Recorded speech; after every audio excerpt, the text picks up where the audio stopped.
একজন আদর্শ শিক্ষকের কাজ কি? শিক্ষার্থীদের পড়ানো, তাদের সত্যিকারের মানুষ হিসেবে গড়ে তোলা। কিন্তু দেশের একজন স্বনামধন্য শিক্ষক, যিনি শিক্ষকতার পুরো নীতি বদলে দিয়েছেন, তিনি ঢাকা বিশ্ববিদ্যালয়ের মার্কেটিং বিভাগের অধ্যাপক doctor Mizanur Rahman. Share market কেলেঙ্কারি সহ একাধিক অভিযোগ রয়েছে অধ্যাপক মিজানুর রহমানের বিরুদ্ধে। ফ্যাসিস্ট আওয়ামী লীগ সরকারের আমলে বেশ দাপটের সঙ্গে চলতেন মিজানুর রহমান।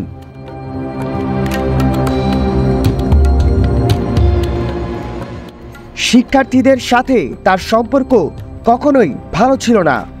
শিক্ষার্থীদের অভিযোগ, শিক্ষক হিসেবে খুবই নিম্নমানের ছিলেন মিজানুর রহমান। পারিবারিক ও নিজের বড়াই করাই ছিল তার কাজ। শিক্ষার্থীদের বিভিন্ন হয়রানি, বাবা মাকে নিয়ে অশোভন মন্তব্য করা ছিল তার নিত্যদিনের কাজ।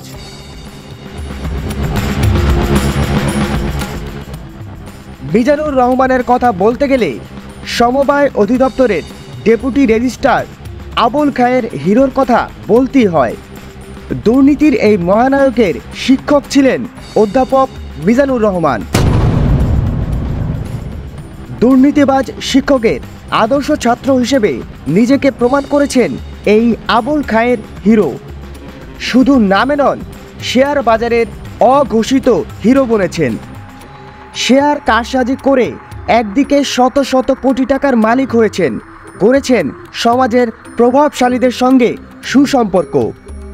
4 বছর আগেও যাকে কেউ চিনত না, সেই হ্যামিলনের বাসওয়ালার মতো এমন জাদু দেখিয়েছেন, যার বদৌলতে লাখ লাখ মানুষ তো বটেই, 2-4 জন সেলিব্রিটিও ছুটেছেন তার পিছু পিছু।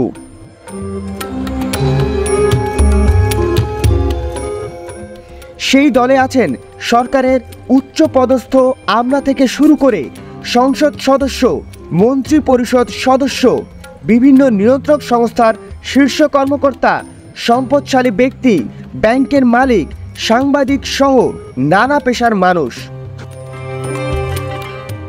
তেমনই একজন তার শিক্ষক, ঢাকা বিশ্ববিদ্যালয়ের মার্কেটিং বিভাগের অধ্যাপক ডক্টর মিজানুর রহমান। শেয়ার ব্যবসায় নেমে 1 বছরের মধ্যেই রাজধানীর বনানীতে কিনেছেন প্রায় 3 কোটি টাকায় বিলাসবহুল ফ্ল্যাট। তার দাবি, সম্প্রতি তা হিরোর কাছে বিক্রি করেছেন। মিজানুর রহমান তার ডিপার্টমেন্টের অন্য শিক্ষকদের হত্যার হুমকি পর্যন্ত দিয়েছেন, এমনটাই অভিযোগ একদল শিক্ষার্থীর। অধ্যাপক মিজানুর রহমান সম্পর্কে শিক্ষার্থীদের মন্তব্য, তিনি শিক্ষক হিসেবে ভালো নন, মানুষ হিসেবে জঘন্য।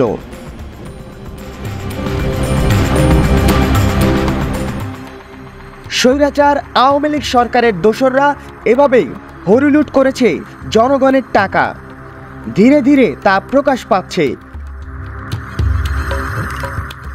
এক্সট্রা মজা স্টুডিও আরও মুখোশ উন্মোচন করবে। চোখ রাখুন আমাদের চ্যানেলে।